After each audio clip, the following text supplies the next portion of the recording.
na yung mga bulaklak niya.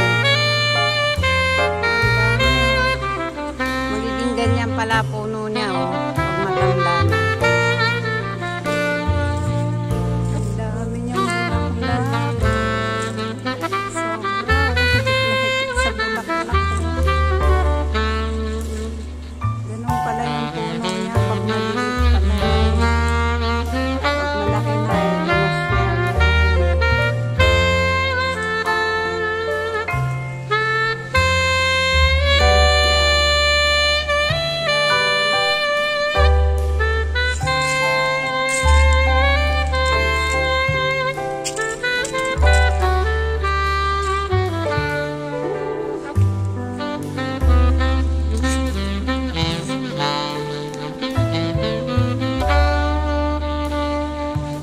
Ito pala siya, yung pag malaki na yung puno, ito pala siya.